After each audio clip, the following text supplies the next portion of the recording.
وأشهد أن محمدا عبده ورسوله اللهم صل على محمد وعلى آل محمد كما صليت على إبراهيم وعلى آل إبراهيم إنك حميد مجيد اللهم بارك على محمد وعلى آل محمد كما باركت على إبراهيم وعلى آل إبراهيم إنك حميد مجيد سبحانك لا علم لنا إلا ما علمتنا إنك أنت العليم الحكيم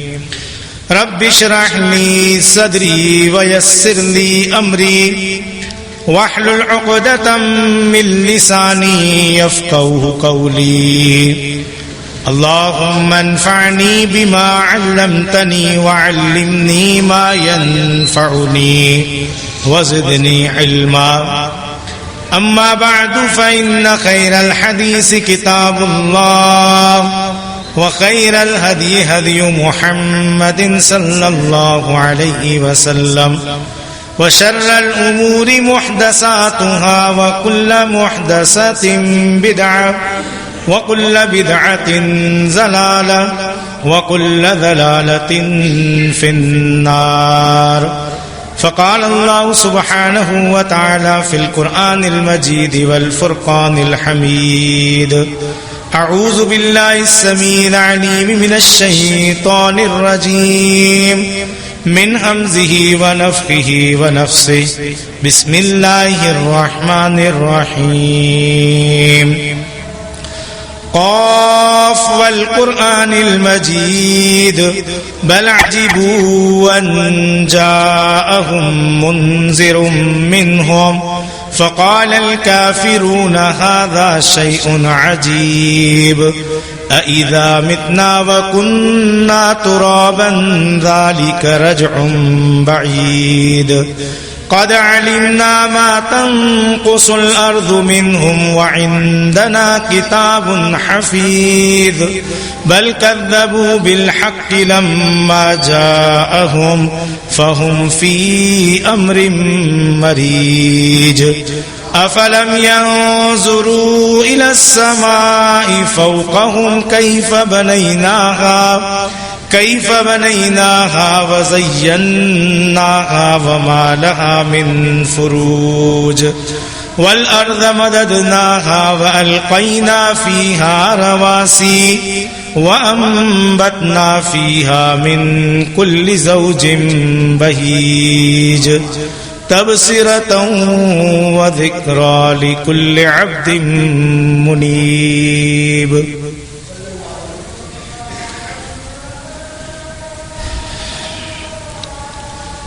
نبی کریم صلی اللہ علیہ وسلم نے اللہ تعالیٰ کے قرآن کے ذریعے اور اپنے فرامین کے ذریعے ایک ایسے معاشرے کی اصلاح فرمائی جس میں اس حد تک بدعقیدگی، خرافات اور برائیاں موجود تھی کہ اس معاشرے اور اس کے رہنے والوں کے وقت اور زمانے تک کو ہم دور جاہلیت کے نام سے موسوم کرتے ہیں کہ وہ جاہلیت کا دور تھا جس میں اللہ کے رسول صلی اللہ علیہ وسلم کو نبی و پیغمبر بنا کر مبعوث کیا گیا، اور اللہ تبارک و تعالی نے آپ صلی اللہ علیہ وسلم کی ذمہ داریوں میں سے ایک ذمہ داری یہی بیان کی کہ وَيُزَكِّيهِمْ، آپ اس معاشرے کے لوگوں کا تزکیہ کرنے والے تھے، انہیں گناہوں سے، بدعقیدگیوں سے، خرافات سے، برائیوں سے پاک صاف کرنے والے اور ان کی تربیت کرنے والے تھے۔ اس حوالے سے تربیت میں آپ نے دو چیزیں رکھی، اور اللہ تعالیٰ نے دونوں چیزوں کا بیان کیا، وَيُعَلِّمُهُمُ الْكِتَابَ وَالْحِكْمَةَ، کہ ایک تو انہیں کتاب کی تعلیم دی قرآن کریم کی، والحکمہ، اور دوسرا حکمت کی تعلیم دی یعنی اپنے فرامین کی۔ ان دو چیزوں کے ذریعے آپ صلی اللہ علیہ وسلم نے اس دور جاہلیت کے افراد کی بد عقیدگیوں سے لے کر ان کی چھوٹے سے چھوٹی اخلاقی برائیوں تک سے ان کو پاک کیا اور ان کی بہترین تربیت کیا۔ نبی کریم صلی اللہ علیہ وسلم کی ان تعلیمات جو کتاب و حکمت کی روشنی میں تھی، ان میں سے ایک آپ صلی اللہ علیہ وسلم کا فرمان اور ایک تعلیم جو معاشرے کے لیے بڑی اصلاح کا باعث بنی، افراد کے لیے بڑی تربیت کا ذریعہ بنی، جو آج ہمارے معاشرے کے لیے بھی ایک بہت بڑی ضرورت ہے، وہ پیغمبر صلی اللہ علیہ وسلم کا ایک فرمان ہے جو ہم بچپن سے اپنے اسکول کی نصابی کتابوں میں بھی پڑھتے رہے ہیں اور علماء کرام سے خطبات جمعہ اور دروس میں بھی سنتے رہے ہیں۔ صحیح بخاری میں امام بخاری رحمہ اللہ نے اس حدیث کو کتاب الایمان میں ذکر کیا ہے اور اس بات پر استدلال کیا ہے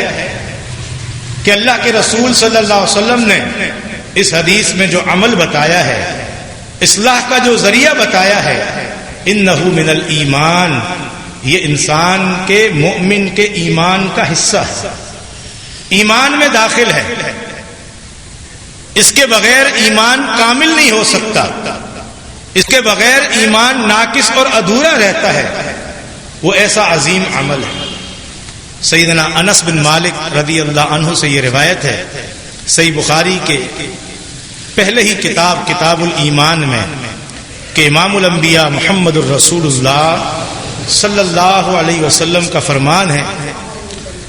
لا یؤمن احدکم حتی یحب لاخیہ ما یحب لنفسہ، تم میں سے کوئی شخص اس وقت تک کامل ایمان والا نہیں ہو سکتا، تم میں سے کسی شخص کا ایمان اس وقت تک مکمل نہیں ہو سکتا جب تک کہ وہ اپنے مسلمان بھائی کے لیے وہ پسند نہ کرے جو اپنی ذات کے لیے پسند کرتا ہے۔ یہ حدیث بظاہر ہم نے کئی دفعہ پڑھی، اپنے بچوں کو بھی اسلامیات کا لیسن پڑھاتے ہوئے ان کو یاد کروا دیتے ہیں، علماء اور خطباء سے سنتے رہتے ہیں کہ ایمان اس وقت تک کامل نہیں جب تک کہ انسان اپنے مسلمان بھائی کے لیے وہ پسند نہ کرے جو اپنی ذات کے لیے پسند کرتا ہے۔ اگر اس حدیث کی گہرائی میں جایا جائے اور معاشرے کے معاملات اور امور، اصلاح معاشرہ کے حوالے سے، تربیت کے حوالے سے، اپنے کاروبار کے حوالے سے، اپنے پڑوس کے حوالے سے، رشتہ دار اور احباب کے حوالے سے، اور اپنے گھریلو معاملات کے حوالے سے اگر ہم غور کریں تو اس حدیث میں ہمارے لیے بڑے اصلاح کے پہلو ہیں۔ اگر ہر مسلمان اس حدیث پر عمل کرتے ہوئے اپنے ایمان کو کامل اور مکمل بنانے کی نیت سے اس حدیث پر عمل کر لے تو ایک بہترین، نیک اور صالح اور خیر خواہ معاشرہ وہ تشکیل پا سکتا ہے۔ ایسی عظیم یہ حدیث ہے کہ جب تک ایمان اس وقت تک کامل نہیں جب تک کہ اپنے مسلمان بھائی کے لیے وہ پسند نہ کریں جو اپنی ذات کے لیے پسند کرتے ہیں۔ اس کا مفہوم اور اس کی شرح اور وضاحت یہ ہے کہ یہاں جس چیز کی بات ہو رہی ہے وہ کوئی چیز نہیں ہے جس کو ہم نے اپنے لیے پسند کیا ہے تو اپنے مسلمان بھائی کے لیے پسند کریں۔ وہ کوئی کپڑے نہیں ہیں، وہ کوئی جوتے نہیں ہیں، وہ کوئی گھر بنگلہ اور گاڑی نہیں ہے، بلکہ اس سے مراد اقوال و افعال ہیں اور کردار ہے۔ اب اس بات کو سمجھنے کے بعد ہم دوبارہ اس حدیث کا ترجمہ اس پر غور کرتے ہیں۔ اللہ کے رسول صلی اللہ علیہ وسلم نے فرمایا لا یؤمن احدکم، تم میں سے کوئی شخص اس وقت تک کامل ایمان والا نہیں ہو سکتا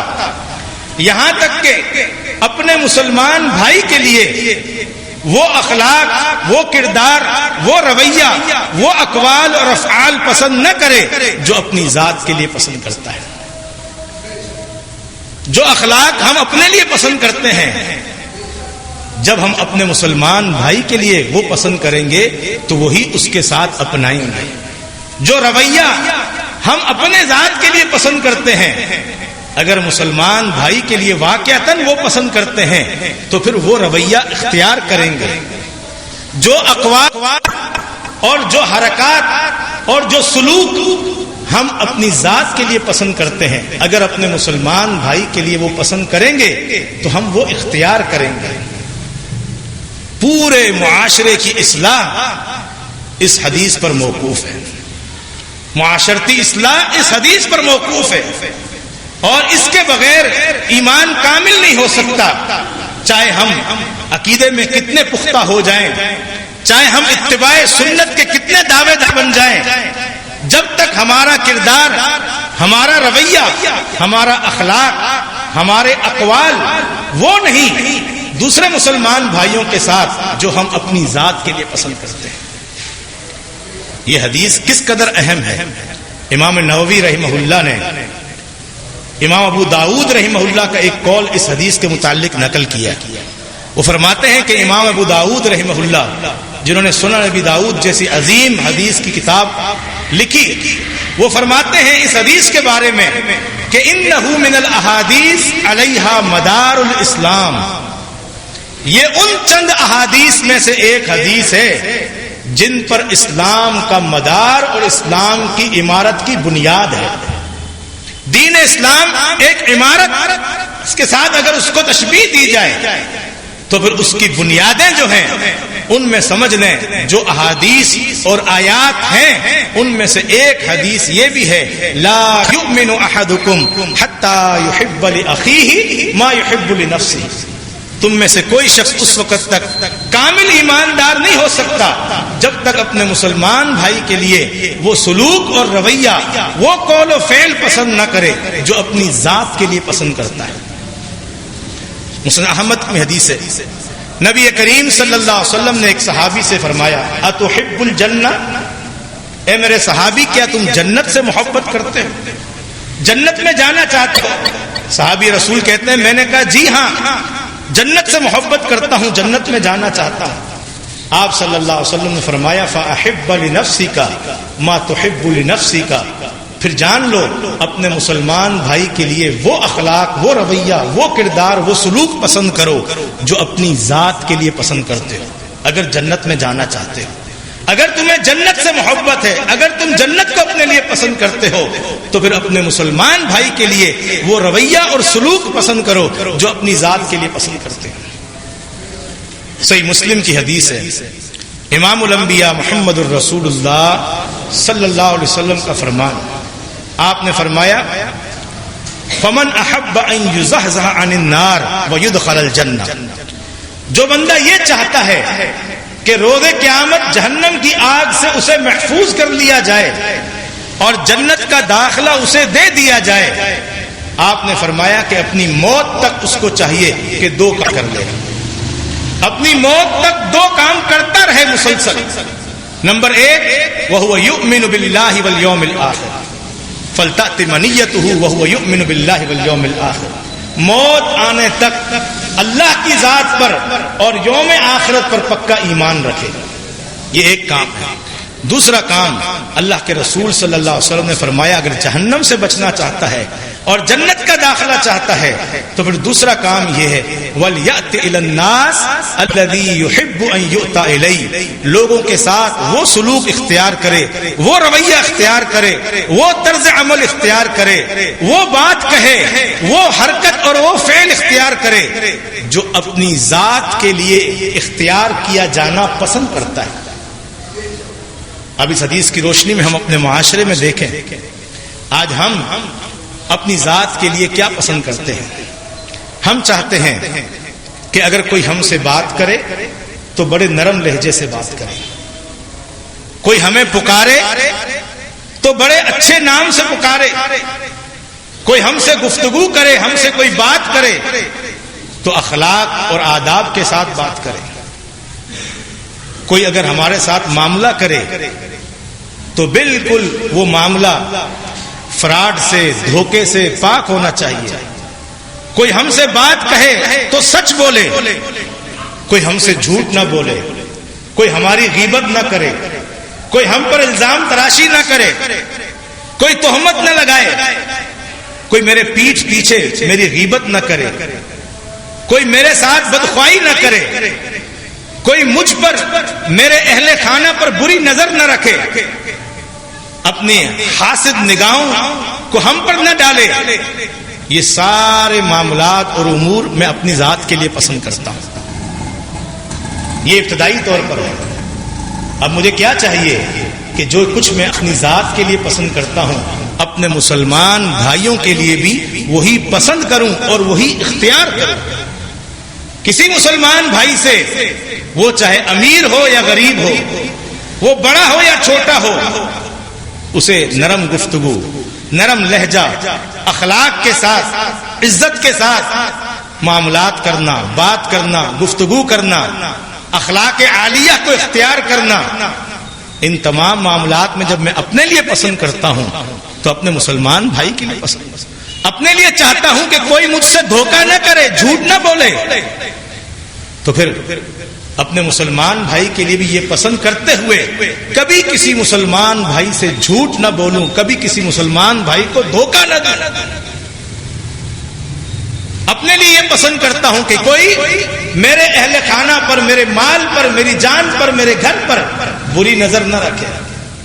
تو پھر میں بھی کسی پر, اس کے اہل خانہ پر, اس کے گھر والوں پر, اس کے مال پر بری نظر نہ رکھوں. اپنے لیے چاہتا ہوں کہ کوئی میرا مال ناجائز طریقے سے نہ کھائے, کوئی مجھے 2 نمبر چیز 1 نمبر بتا کر نہ دے, کوئی مجھ سے دھوکہ نہ کرے, کوئی مجھے اصلی بتا کر جعلی چیز نہ دے. تو پھر میری ذمہ داری کیا ہے کہ میں بھی کسی مسلمان کے ساتھ ایسا معاملہ نہ کروں جو معاملہ میں اپنی ذات کے لیے پسند نہیں کرتا. جب میں نے اپنے لیے یہ پسند کر لیا ہے کہ میری کوئی غیبت نہ کرے, اور میں اس بندے کو یہ سنانا چاہتا ہوں جو میری غیبت کرتا ہے کہ جناب اپنے مسلمان بھائی کی غیبت کرنا ایسا ہے جیسے اپنے مردہ بھائی کا گوشت کھانا. جب دوسرے کو میں یہ حدیث سناتا ہوں جو میری غیبت کرتا ہے تو پھر اپنے مسلمان بھائیوں کے لیے بھی یہی پسند کروں, اور میں کسی مسلمان بھائی کی غیبت نہ کروں, کسی پر الزام نہ لگاؤں, کسی کی عزت اچھالوں نہیں. اپنے لیے چاہتا ہوں کہ اگر میرے اندر کوئی عیب اور خامی ہے, کسی کو معلوم ہو گئی ہے, تو میرا دل چاہتا ہے, اپنے لیے میں چاہتا ہوں کہ میرے عیب پر پردہ ڈال دیا جائے, میری غلطی کو اچھالا نہ جائے, معاشرے میں میری بے عزتی نہ کی جائے. تو پھر جب میں کسی مسلمان بھائی کے عیب پر مطلع ہوتا ہوں, کسی مسلمان بھائی کی خامی مجھے معلوم ہوتی ہے, تو پھر میری ذمہ داری یہ ہے کہ جو اپنے لیے پسند کرتا ہوں اپنے مسلمان بھائی کے لیے پسند کرتے ہوئے کسی کی غیبت نہ کروں, کسی کی عیب جوئی نہ کروں, کسی کی عزت معاشرے میں نہ اچھالوں, کسی کی بے عزتی نہ کروں, کسی کی عزت پر حرف نہ آنے دوں. یہ سارے معاملات, یہ ہمارا پورا معاشرہ اسی چیز کے اندر لپٹا ہوا. امام الانبیاء محمد الرسول اللہ صلی اللہ علیہ وسلم نے اپنی احادیث کے ذریعے بھی اس چیز کا سبق دیا کہ جو قول و فعل, جو رویہ اور سلوک اپنے لیے پسند نہیں کرتے تو وہ اپنے مسلمان بھائیوں کے لیے بھی پسند نہ کرو اور نہ ان سے اختیار کرو. اللہ کے رسول صلی اللہ علیہ وسلم کے دور میں ایک واقعہ پیش آیا جس کا ذکر صحیح بخاری کی حدیث میں بھی ہے, اور اللہ تبارک و تعالی نے اس پر قرآن کریم کی آیت بھی نازل فرمائی. واقعہ یہ ہوا کہ صحابہ کرام رضوان اللہ علیہ مجمعین کا ایک گروہ جہاد فی سبیل اللہ کے لیے نکلا ہوا تھا. راستے میں کہیں پڑاؤ ڈالا, آرام کر رہے تھے. وہاں سے ایک چرواہا اپنی چند بکریاں لے کر, ریوڑ لے کر گزرا, اور وہ مسلمان تھا, لیکن صحابہ کرام رضوان اللہ علیہ مجمعین اس کو جانتے نہیں تھے. اس نے گزرتے ہوئے صحابہ کرام کو جب دیکھا تو السلام علیکم کہہ کر آگے جانے لگے۔ صحابہ کرام نے آپس میں بات کی کہ اس کو ہم تو نہیں جانتے، ہم ویسے بھی جہاد فی سبیل اللہ کے لیے نکلے ہوئے ہیں اور ہر کافر کو قتل کرنا ہے، تو یہ لگتا ہے کہ بندہ ایسا ہے جس نے ہم سے اپنی جان اور مال بچانے کے لیے ہمیں سلام کیا ہے، ورنہ یہ کوئی مسلمان نہیں ہے۔ یہ سوچ کر انہوں نے اسے پکڑا اور اسے کافر سمجھ کر قتل کر دیا اور اس کا ریوڑ مال غنیمت کے طور پر لے لیا۔ اللہ اکبر۔ اللہ تبارک و تعالی نے قرآن کریم نازل فرما دیا،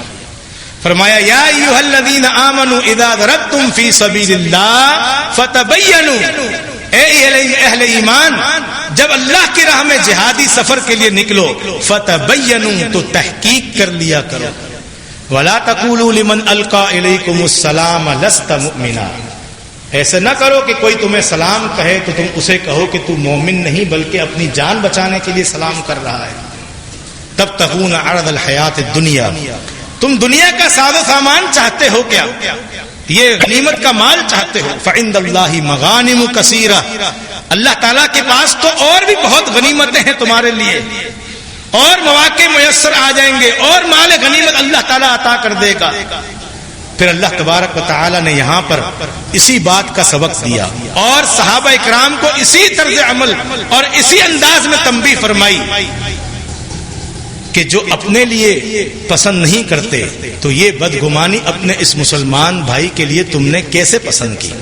فرمایا کذالک کنتم من قبل فمن اللہ علیکم، فرمایا یہ نیا مسلمان تھا اور اس کا اسلام تم پر مخفی تھا، یاد رکھو، اس دور کو یاد کرو، اسی طرح تم بھی ایک دور میں تھے جب تم نئے مسلمان ہوئے تھے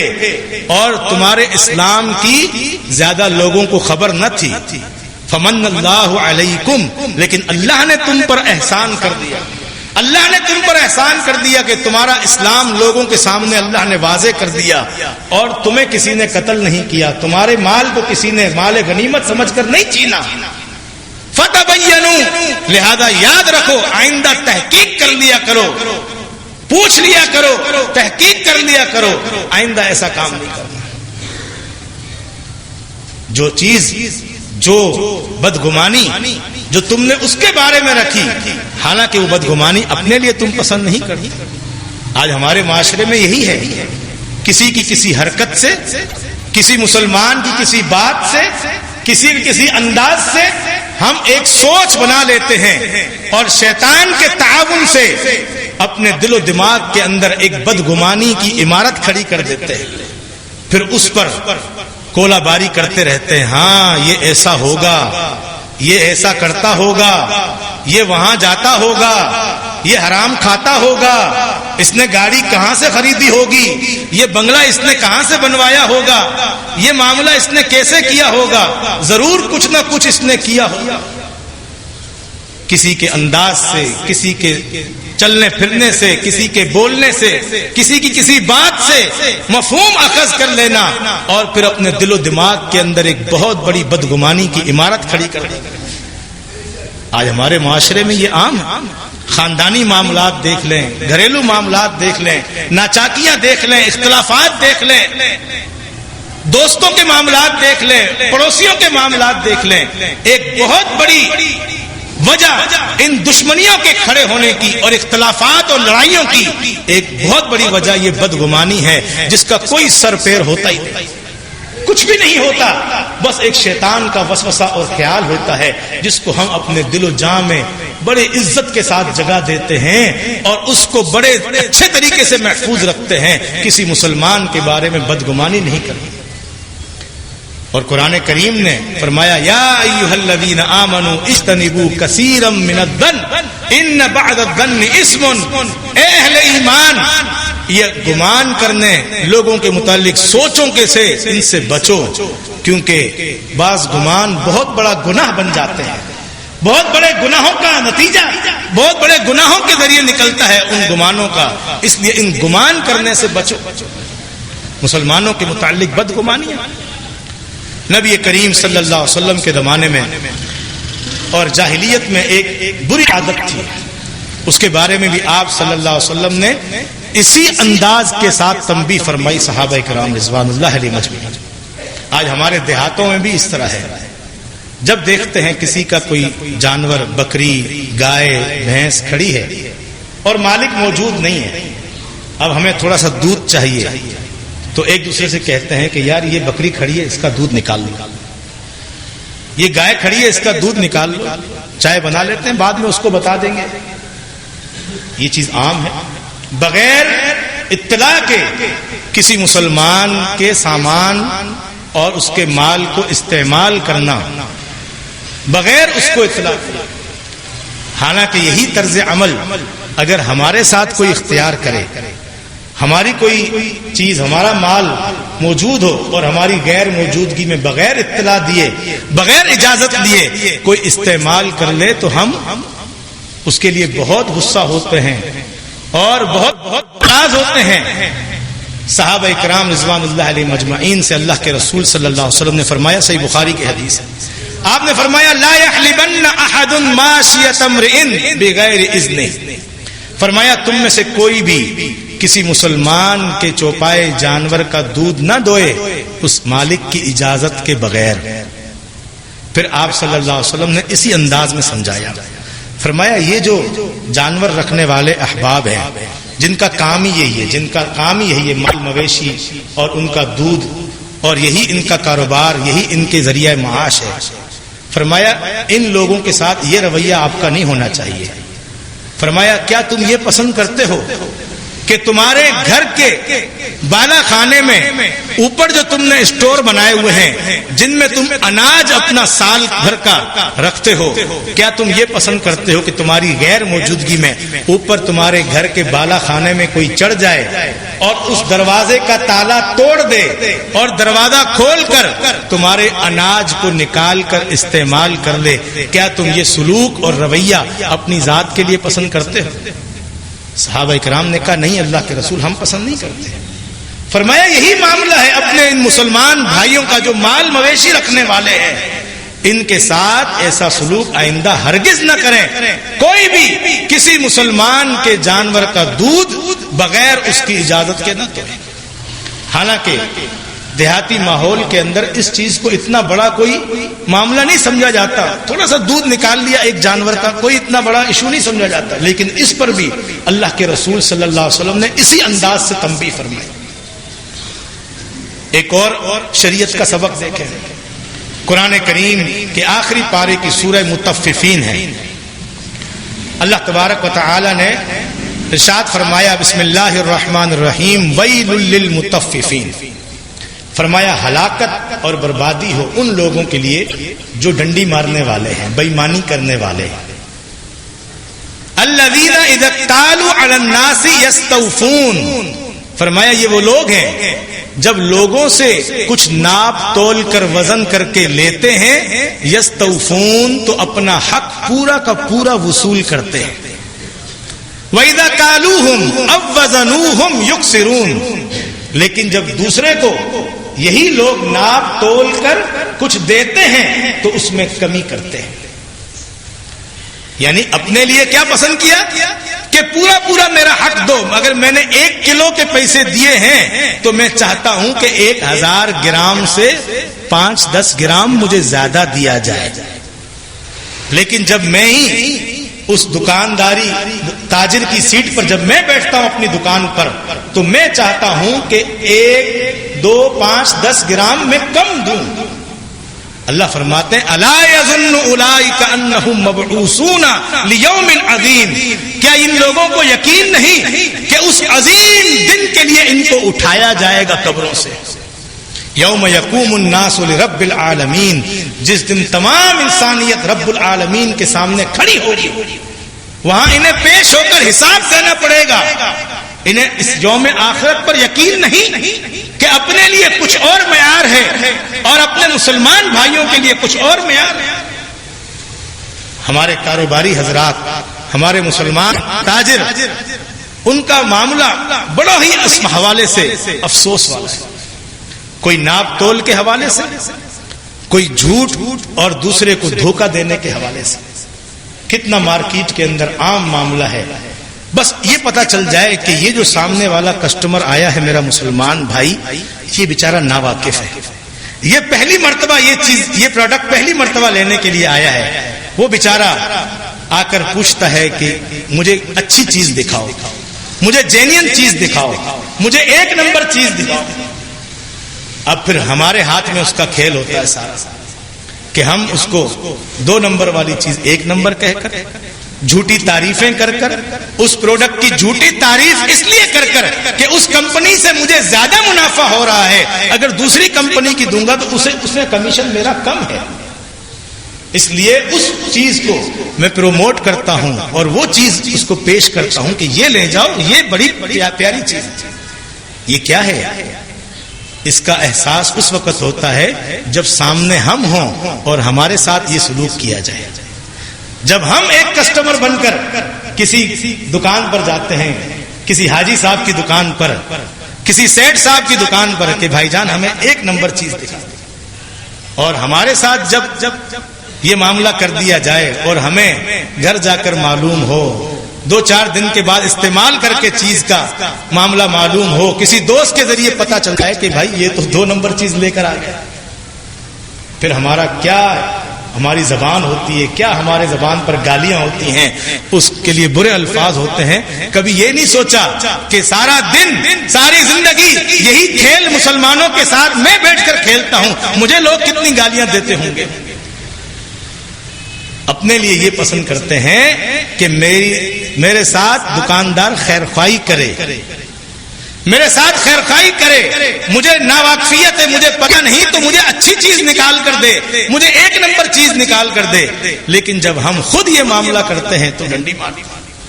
اللہ تعالیٰ فرماتے ہیں الذین اذا اکتالوا علی الناس یستوفون، جب خود ناپ تول کر لیتے ہیں تو اپنا حق پورا وصول کرتے ہیں. اچھے طریقے سے کانٹے کو دیکھ رہے ہوتے ہیں، ویٹ مشین کو اچھے طریقے سے دیکھ رہے ہوتے ہیں کہ پورا برابر وزن ہوا کہ نہیں ہوا. لیکن وَإِذَا قَالُوهُمْ أَوْ وَزَنُوهُمْ يُكْسِرُونَ، اپنے مسلمان بھائیوں کے لیے جب ناپ تول کرتے ہیں اس میں ڈنڈی مارتے ہیں، کمی کرتے ہیں. فرمایا وَيْلٌ لِّلْمُطَفِّفِينَ، ہلاکت اور بربادی ہو ایسے ڈنڈی مارنے والے، بےایمانی کرنے والے لوگوں کے لیے. الا یظن اولئک انہم مبعوثون، انہیں قیامت کے دن کی حاضری اور رب کے سامنے کھڑے ہونے کا احساس یہ انہیں اپنی اصلاح کرنے پر مجبور نہیں کرتا. یہ ہمارے پوری زندگی کا ماحول، ہمارا معاشرہ دیکھ رہے. ایک اور اصلاحی پہلو اللہ تبارک و تعالی نے معاشرے کی اصلاح کرتے ہوئے سورہ نساء میں جہاں اللہ تبارک و تعالی نے وراثت کے مسائل بیان کیے، اس سے پہلے اللہ نے فرمایا وَلْيَخْشَ الَّذِينَ لَوْ تَرَكُوا مِنْ خَلْفِهِمْ ذُرِّيَّةً ضِعَافًا خَافُوا عَلَيْهِمْ، وہ لوگ جو یتیم بچوں کا مال غصب کر لیتے ہیں، ان کی جائیدادوں پر قبضہ کر جاتے ہیں، پھر وہ تایا ابو ہو، بڑا بھائی ہو، جو بہنوں اور چھوٹے بھائیوں کا مال کھا جائے، یا ماموں جان ہو،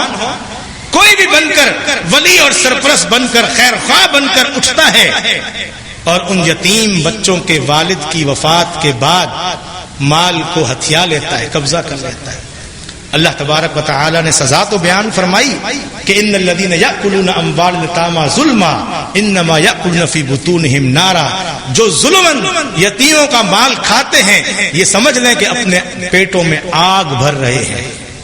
اور عنقریب بھڑکتی ہوئی جہنم کی آگ میں داخل ہوں گے. یہ سزا بیان فرمائی، لیکن اس سے پہلے اللہ نے اسی انداز میں تنبیہ کی. جب دوسروں کے یتیم بچوں کا مال کھاتے ہو، اللہ فرماتے ہیں وَلْيَخْشَ الَّذِينَ، ان لوگوں کو ڈرنا چاہیے جو یتیموں کا، دوسروں کے یتیم بچوں کا، بچیوں کا مال کھاتے ہیں، انہیں ڈرنا چاہیے. کس بات سے؟ فرمایا لَوْ تَرَكُوا مِنْ خَلْفِهِمْ ذُرِّيَّةً ضِعَافًا، اگر وہ خود آج مر جائیں اور اپنے پیچھے اپنے یتیم بچے اور بچیاں چھوڑ جائیں، ان کو ڈرنا چاہیے. کل کو تمہارے یتیم بچوں کے ساتھ، تمہاری یتیم بچیوں کے ساتھ، ان کے مال کے ساتھ کوئی یہ سلوک کرے، ان کا مال ہتھیا لے، ان کے گھر پر قبضہ کر لے، ان کے پلاٹوں دکانوں پر قبضہ کر لے اور انہیں بے گھر کر دے اور انہیں محروم کر دے وراثت سے اور ان کا حق غصب کر لے، تو سوچو تو صحیح کہ اگر تمہارے بچوں کے ساتھ کوئی ایسا کرے، جب اپنے بچوں کے یہ سلوک اور یہ رویہ پسند نہیں کرتے، اللہ نے فرمایا فَلْيَتَّقُوا اللَّهَ وَلْيَقُولُوا قَوْلًا سَدِيدًا، تو اللہ سے ڈر جاؤ اور جو سیدھی سچی بات ہے وہ بیان کر دو کہ تمہارے والد کی اتنی رقم ہے، یہ پلاٹ ہے، یہ دکان ہے، یہ مکان میں حصہ ہے، یہ فلاں چیز میں حصہ ہے، وہ سیدھی بات اور سچی بات کہہ لو، اللہ سے ڈر جاؤ۔ ذرا اپنے بارے میں سوچ کے دیکھو، اپنے لیے، اپنے یتیم بچوں کے لیے کچھ اور پسند کرتے ہیں اور اپنے مسلمان بھائیوں کے بچوں کے لیے کچھ اور پسند کرتے ہیں۔ اسی لیے فرمایا لا یؤمن احدکم، تم میں سے کوئی شخص کامل ایمان والا ہو ہی نہیں سکتا کب تک، جب تک اپنے مسلمان بھائی کے لیے وہ سلوک، وہ رویہ، وہ انداز، وہ گول، وہ فعل پسند نہ کرے جو اپنی ذات کے لیے پسند کرتے ہیں۔ ایک اور حدیث، اللہ کے رسول صلی اللہ علیہ وسلم تربیت کرنے والے مربی تھے، یزکیہم، پاک کرنے والے، قلوب و اذہان کو پاک کرنے والے۔ مسند احمد کی مشہور حدیث ہم سنتے رہتے ہیں علماء کرام سے، اللہ کے رسول صلی اللہ علیہ وسلم کے پاس ایک نوجوان آیا، کہنے لگا اللہ کے رسول صلی اللہ علیہ وسلم میں اسلام کے سارے احکامات کی پابندی کروں گا، جن کاموں سے اسلام نے منع کیا برائیوں سے سب سے بچوں گا سوائے ایک برائی کے، اس ایک برائی کی مجھے اجازت دے دی جائے۔ اور کہنے لگا اذن لی بالزنا، مجھے بدکاری کی اجازت دے دی جائے، یہ بدکاری میں نہیں چھوڑ سکتا۔ صحابہ کرام، حدیث میں آتا ہے، اس کی طرف لپکے اسے پکڑنے کے لیے اور دو چار لگانے کے لیے، اللہ کے رسول نے فرمایا رک جاؤ، ٹھہر جاؤ۔ اس نوجوان سے آپ نے کہا قریب آ جاؤ، وہ قریب ہو گیا، فرمایا اور قریب ہو جاؤ، اور قریب ہو گیا، فرمایا اور قریب ہو جاؤ، حتیٰ کہ اس کے گھٹنے آپ کے گھٹنے سے لگنے لگے۔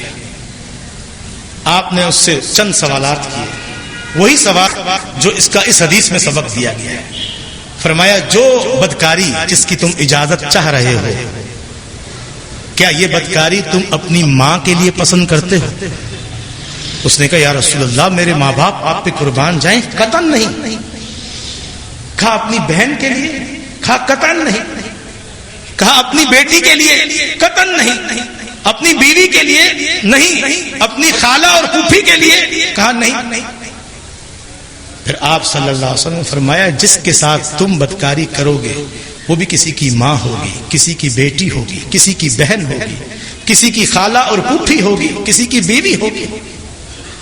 اس نوجوان کو بات سمجھ میں آ گئی کہ جو سلوک اور جو عمل میں اپنی ذات کے لیے، اپنے گھر کی محرمات کے لیے پسند نہیں کرتا، تو پھر اپنے مسلمان بھائیوں کے گھر کی محرمات کے لیے وہ کیسے پسند کرتا؟ پھر اللہ کے رسول صلی اللہ علیہ وسلم نے اس کے سینے پر مارا اور دعا دی اللہم طہر قلبہ،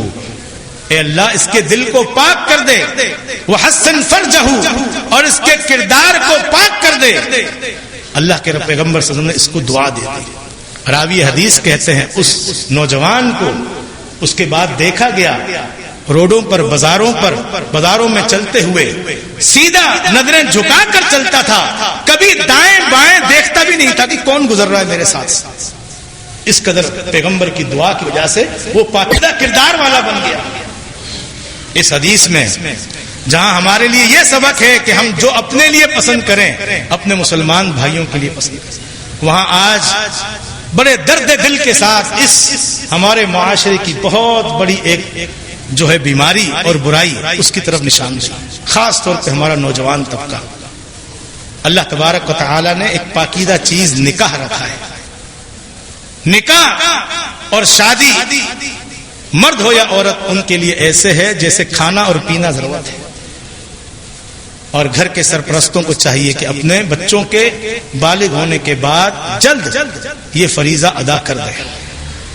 ورنہ آج ہمارے معاشرے میں کیا ہے کہ یہ موبائل فون، یہ انٹرنیٹ، یہ فیس بک فرینڈ، اور پھر یہ راتوں کے لمبے سستے پیکج، یہ معاشرے کو خراب کرنے اور تباہ کرنے کے لیے جو رکھے گئے۔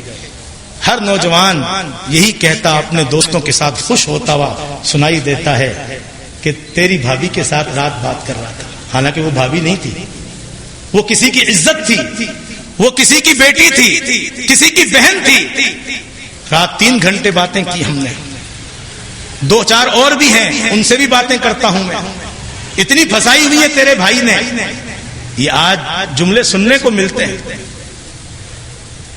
لیکن اگر اسی نوجوان سے یہ کہا جائے کہ جب تو رات کو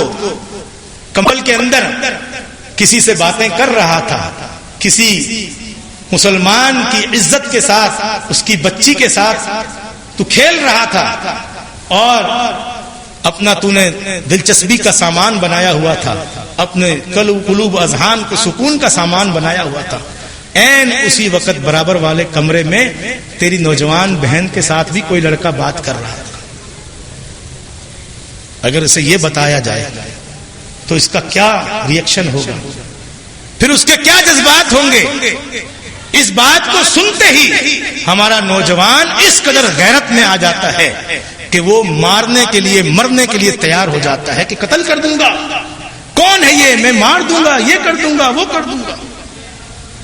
اتنی غیرت اپنے گھر کے لیے. اور اسلام نے تو یہ سبق دیا ہے کہ جو اپنے لیے پسند کرو، اپنے مسلمان بھائیوں کے لیے بھی وہ پسند کرو. جب تو اپنی بہن کے لیے،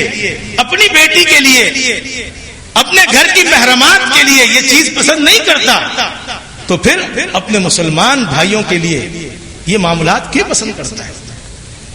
استغفار کی جائے، توبہ کی جائے اور ان تمام تعلقات کو منقطع کیا جائے، ختم کیا جائے، اللہ کا ڈر رکھتے ہوئے اور اس بات کا خوف رکھتے ہوئے کہ کہیں اللہ تبارک و تعالی اس کا نتیجہ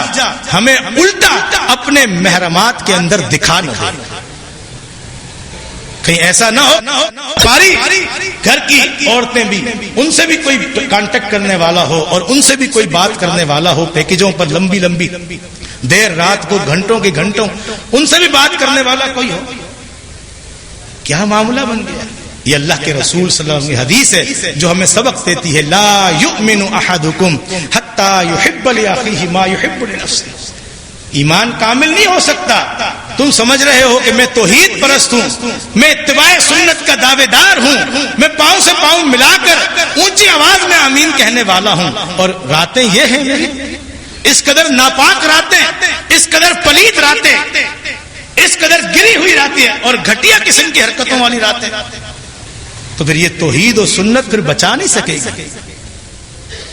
اللہ کے رسول صلی اللہ علیہ وسلم کا فرمان برحق ہے، ایمان پھر کامل نہیں ہے. توحید اختیار کرنے کے بعد بھی، اتباع سنت کے دعوے کے بعد بھی ایمان اب تک کامل نہیں ہوا. ہمارے گھریلو معاملات دیکھ لیں اسی حدیث کی روشنی میں. ایک اور مثال، گھریلو معاملہ ہمارا دیکھ لیں. اللہ اکبر، اللہ تعالیٰ سلامت رکھے ہماری ماؤں کو، ماؤں کی اصلاح کی طرف آ رہا ہے. اور اصلاح کی بات کرنے سے پہلے یہ بھی کہہ دوں کہ تمام مائیں ایسی نہیں ہیں. ماؤں سے معذرت کے ساتھ ان کی اصلاح کے لیے ایک بات کرنے لگا. اپنے نوجوان بچے کی شادی کرانی ہے. اللہ اکبر، بہت ماں کو ایک خوشی اور ایک احساس ہوتی ہے کہ میرا بچہ جوان ہو گیا ہے، ایک اچھی خوبصورت اور پڑھی لکھی باسلیقہ اور بہت گھریلو میں ایک بچی اپنی بہو میں ڈھونڈ کے لا. ماشاءاللہ شادی ہو گئی. اب اس کے بعد اس ماں کو بھی اللہ کے رسول صلی اللہ علیہ وسلم کی اس حدیث کی روشنی میں اپنی اصلاح کرنی چاہیے. یہ ماں ادھر بہو لاتی ہے اور ادھر اپنی بیٹی رخصت کرتی ہے. اب اپنی بیٹی کے بارے میں ماں کی تمنا کیا ہے کہ میرا داماد میری بچی کا خیال رکھے، اسے خوش رکھے، اسے ہر ہفتے کہیں گھمانے پھرانے لے جائے، اس کے آرام کا خیال رکھے، گھر کے کام کاج کا بوجھ اس پر نہ ہو میری بچی پر زیادہ. اور اگر معلوم ہو جائے تو ماں تڑپ اٹھتی ہے، اے اللہ میری بچی، سارے برتن بھی میری بچی مانجتی ہے، وہاں پر صفائی ستھرائی بھی میری بچی کے ذمے انہوں نے لگا دی ہے، بڑا ظلم کر دیا ہے میری بچی پر. لیکن یہی ماں جب اپنی بہو کو تانے مارتی ہے، اپنی بہو کو کھڑی کھڑی سناتی ہے، اپنے بچے کو ڈانٹتی ہے، اس کو ٹارچر کرتی ہے اور اسے کہتی ہے کہ نہیں، اس کو کہاں لے جاتے ہو روز روز گھمانے کے لیے، سر پہ چڑھا دیا تم نے اس کے، تم رن مرید بن چکے ہو. اور اس طرح کے تانے اور یہ معاملات، ایک طرف اپنی بیٹی ہے اس کے معیار کچھ اور ہے، اور ایک طرف کسی اور مسلمان کی بیٹی ہے اس کے لیے معیار کچھ اور ہے. یہ صرف ماؤں کا معاملہ نہیں، بیویوں اور بہوؤں کا معاملہ بھی ہے. جب ایک لڑکی بہو بن کر کسی گھر میں آتی ہے، ایک شخص کی زوجہ بن کر آتی ہے، اب اس کی چاہت یہ ہوتی ہے کہ گھر کا لوڈ مجھ پر نہ ڈالا جائے، کام کا بوجھ مجھ پر نہ ڈالا جائے. میں صبح 12 بجے اٹھوں آرام سے تو مجھے ناشتہ تیار ہاتھوں پر دیا جائے. اپنے لیے یہ چاہت. لیکن یہی زوجہ جب اپنے میکے جاتی ہے تو اپنی بھابھی کے ساتھ اس کا رویہ، سلوک، انداز، معاملات وہ تبدیل ہیں کہ اماں جان یہ بھابھی کو آپ اتنا عذاب چھوڑ دیا آپ نے، ہمارا بھائی تو اس کا غلام بن گیا ہے. اپنے لیے چاہتی ہے کہ میرا خاوند میرا غلام بن کر رہے، میرا خیال رکھے، میرا اس کو احساس ہو. یہ کیا ہے؟ یہ دوگلی پالیسی کیا ہے؟ یہ اللہ کے رسول صلی اللہ علیہ وسلم کے اس حدیث کے خلاف طرز عمل ہے. لا یؤمن احدکم حتی یحب لاخیہ ما یحب لنفسہ. اے اہل ایمان، تمہارا ایمان اس وقت تک کامل نہیں ہو سکتا جب تک کہ تم اپنے مسلمان بھائی کے لیے وہ رویہ، وہ سلوک، وہ انداز، وہ قول و فعل پسند نہ کرو جو اپنی ذات کے لیے پسند کرتے ہو. جو اپنے لیے پسند کرو وہ اپنے مسلمان بھائیوں کے لیے پسند کرو. لیکن اس کا مطلب یہ بھی نہیں کہ نوجوان کہیں والداؤں کی گستاخی یا والدین کی گستاخی پر اٹھ کھڑے ہوں، نہ، بلکہ والدین کا احترام مقدم ہے، ان کی عزت و احترام مقدم ہے. ان کو آپ پیار و محبت کے ساتھ کچھ ان کو سمجھا کر، کچھ بیگمات کو سمجھا کر اور بہتر ماحول بنانے کی کوشش کریں. اللہ تبارک و تعالیٰ سے دعا ہے اللہ تبارک و تعالیٰ مجھے اور آپ کو پیغمبر صلی اللہ علیہ وسلم کی اس حدیث پر عمل پیرا ہونے کی توفیق عطا فرمائے. سچ پوچھئے تو یہ ایک حدیث ایسی ہے کہ ایک صالح معاشرہ قائم کرنے کے لیے ایک بہت ہی ممد اور معاون حدیث ہے، بہت زیادہ،